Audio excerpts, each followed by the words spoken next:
ఆసిఫాబాద్ నియోజకవర్గానికి తెలంగాణ ముఖ్యమంత్రి వర్యులు గౌరవనీయులు పూజ్యులు తెలంగాణ ప్రజల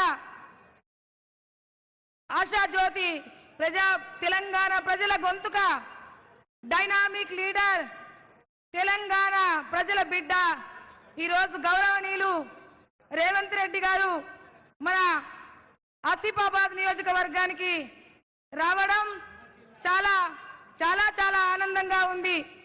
అదే విధంగా మరి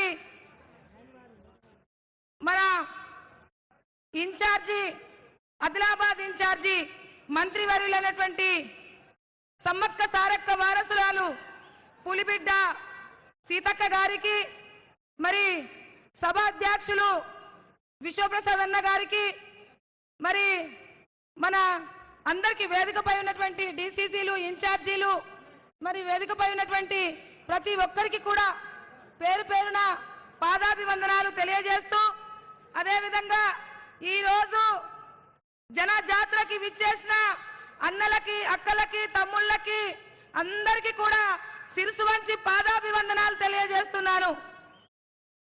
ఈ రోజు ఆదిలాబాద్ జిల్లాలో రాబోయే మే 13 నాడు అందరూ చేతి గుర్తుకు ఓటేసి భారీ మెజార్టీ ఇచ్చి మరి ఢిల్లీలో రాహుల్ గాంధీ గారిని ప్రధానమంత్రి చేయడానికి మీరందరూ కూడా చేతి గుర్తుకు ఓటేసి గెలిపిస్తారనేసి మీకందరికీ పాదాభివందనాలు తెలియజేస్తున్నాను। తెలంగాణ రాష్ట్రంలో మరి ఈ రోజు మీరందరూ కూడా ఒక సైన్యంలా కష్టపడి దేశంలో మన కాంగ్రెస్ ప్రభుత్వాన్ని ఏర్పాటు చేసుకున్నాం।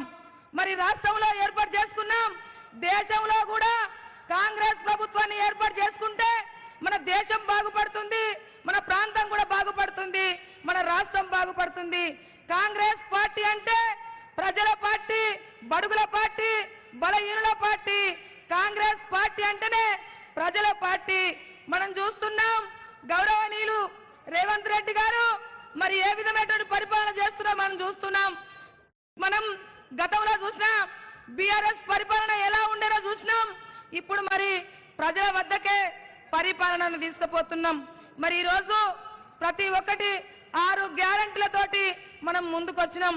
కాంగ్రెస్ పార్టీ అంటే త్యాగాల పార్టీ। కాంగ్రెస్ పార్టీ భారతదేశ స్వతంత్రం నుంచి మరి ఎన్నో త్యాగాలు చేసినటువంటి పార్టీ, ఎన్నో చట్టాలు తీసుకొచ్చినటువంటి పార్టీ, ఎన్నో పథకాలు తీసుకొచ్చినటువంటి పార్టీ। మొన్నటికి మొన్న గెలిచిన తర్వాత మరి 6 గ్యారెంటీలతోటి మనం వచ్చి గడప గడపకు 6 గ్యారెంటీలు ఈ రోజు వెళ్ళినాయి। రాబోయే రోజుల్లో తప్పకుండా మీరందరూ కూడా కాంగ్రెస్ పార్టీకి ఓటేసి ఇక్కడి నుంచి భారీ మెజార్టీ ఇస్తారనేసి మీకు చేతులెత్తి నమస్కరిస్తున్నాను। మొట్టమొదటిసారిగా మరి ఏ పార్టీ కూడా మనకు 75 సంవత్సరాల స్వాతంత్రం వచ్చి 75 సంవత్సరాలు దాటిపోయినా ఏ పార్టీ కూడా మరి ఒక మహిళను గుర్తించలేదు। మొట్టమొదటిసారిగా మరి కాంగ్రెస్ పార్టీ మరి ఒక పేదింటి బిడ్డను ఒక ఆదివాసీ బిడ్డను ఒక మహిళను మొట్టమొదటిసారిగా కాంగ్రెస్ పార్టీ గుర్తించింది।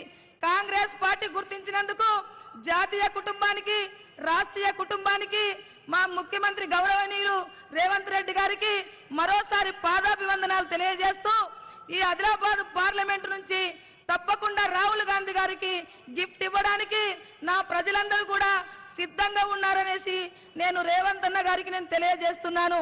ఎందుకంటే ఈ ఆదిలాబాద్ పార్లమెంట్ లో అందరూ కూడా బడుగు బలహీన వర్గాలే ఉన్నారు। అన్నా మీరు 3 సార్లు ఇప్పటికి వచ్చిండ్రు, మా ప్రజల గుండెల్లో మీరున్నారు। ఎందుకంటే ఏ ముఖ్యమంత్రి కూడా 3 సార్లు రాలేదు, ఏ మంత్రివర్యులు కూడా ఈ ప్రాంతాలకు రాలేదు। కానీ కాంగ్రెస్ పార్టీ ముఖ్యమంత్రి వర్యులు మరి 3 సార్లు వచ్చినటువంటి ఘనత మన ఆదిలాబాద్కు ఉంది। అందుకే అన్నగారు ఈ ప్రాంత ఆదివాసులు, ఈ ప్రాంత దళితులు, ఈ ప్రాంత మైనార్టీలు, ఈ ప్రాంత బీసీలు, ఓబీసీలు అందరు సబ్బండ వర్గాలు కూడా మిమ్మల్ని ఆదరిస్తున్నారు అన్న।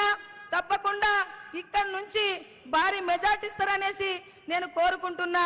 ఒక్క అవకాశం ఇవ్వండి, కాంగ్రెస్ పార్టీ మీ పక్షాన ఉంటది, మీ పక్షాన ఉంటది, మీ సమస్యలో ఉంటది, మీ సమస్యలో భాగస్వామి అవుతుంది కాంగ్రెస్ పార్టీ. మీ సమస్యలు తీర్చడానికి వచ్చింది కాంగ్రెస్ పార్టీ. ఒక్క అవకాశం ఇవ్వండి, ఒక్కసారి మీరు నమ్ముతారనేసి నేను కోరుకుంటున్నా, కొంగు చాచి అడుగుతున్నా. దయచేసి ఒక్క అవకాశం ఇవ్వండి. 10 సంవత్సరాలు బీఆర్ఎస్కి ఇచ్చిండ్రు, 10 సంవత్సరాలు బీజేపీకి ఇచ్చిండ్రు. ఈరోజు దేశంలో రాజ్యాంగబద్ధంగా రాజ్యం పరిపాలించబడాలంటే కాంగ్రెస్ తోటే సాధ్యమని ఈ సందర్భంగా తెలియజేస్తూ, ఈ ఆడబిడ్డకి కాంగ్రెస్ పార్టీ ఈ ఆడబిడ్డకి కాంగ్రెస్ పార్టీ టికెట్ ఇచ్చింది. మీరు ఆదరించి హక్కున చేర్చుకొని ఒక ప్రశ్నించే గొంతుకగా నన్ను పార్లమెంటుకు పంపిస్తారనేసి కొంగు జాచి మరి అడుగుతున్నాను. దయచేసి ఒక్క అవకాశం ఇవ్వండి, ఈ ఆడబిడ్డకి ఒకే ఒక అవకాశం ఇవ్వండి ప్లీజ్, ఒక్క అవకాశం ఇవ్వండి. తప్పకుండా కాంగ్రెస్ ప్రభుత్వము దేశంలో ఏర్పడుతుంది, తప్పకుండా మన అభివృద్ధి జరుగుతుంది. బడుగులు బలహీన వర్గాలు అందరూ సబ్బండ వర్గాలను కలుపుకపోయేటువంటి పార్టీ ఏదంటే కాంగ్రెస్ పార్టీ. కాబట్టి ఒక్క అవకాశం ఇవ్వండి కాంగ్రెస్ పార్టీకి. సామాన్య జీవితం గడిపేటువంటి గౌరవనీయులు రాహుల్ గాంధీ గారికి ఒక్క అవకాశం ఇవ్వండి ప్రధానమంత్రి చేయగలనికని కొంగు జాచి అడుగుతున్నాను. మీరందరూ కూడా ఒక్క అవకాశం ఇస్తారనేసి చేతులెత్తి నమస్కరిస్తున్నాను. చేతి గుర్తుకే అందరు చేతులెత్తాలి ప్లీజ్, దయచేసి చేతి గుర్తుకే, చేతి గుర్తుకే, చేతి గుర్తుకే. జై కాంగ్రెస్, జై కాంగ్రెస్. పెద్దలు ఆదివాసీ మరొక ముద్దుబిడ్డ ములుగు నుంచి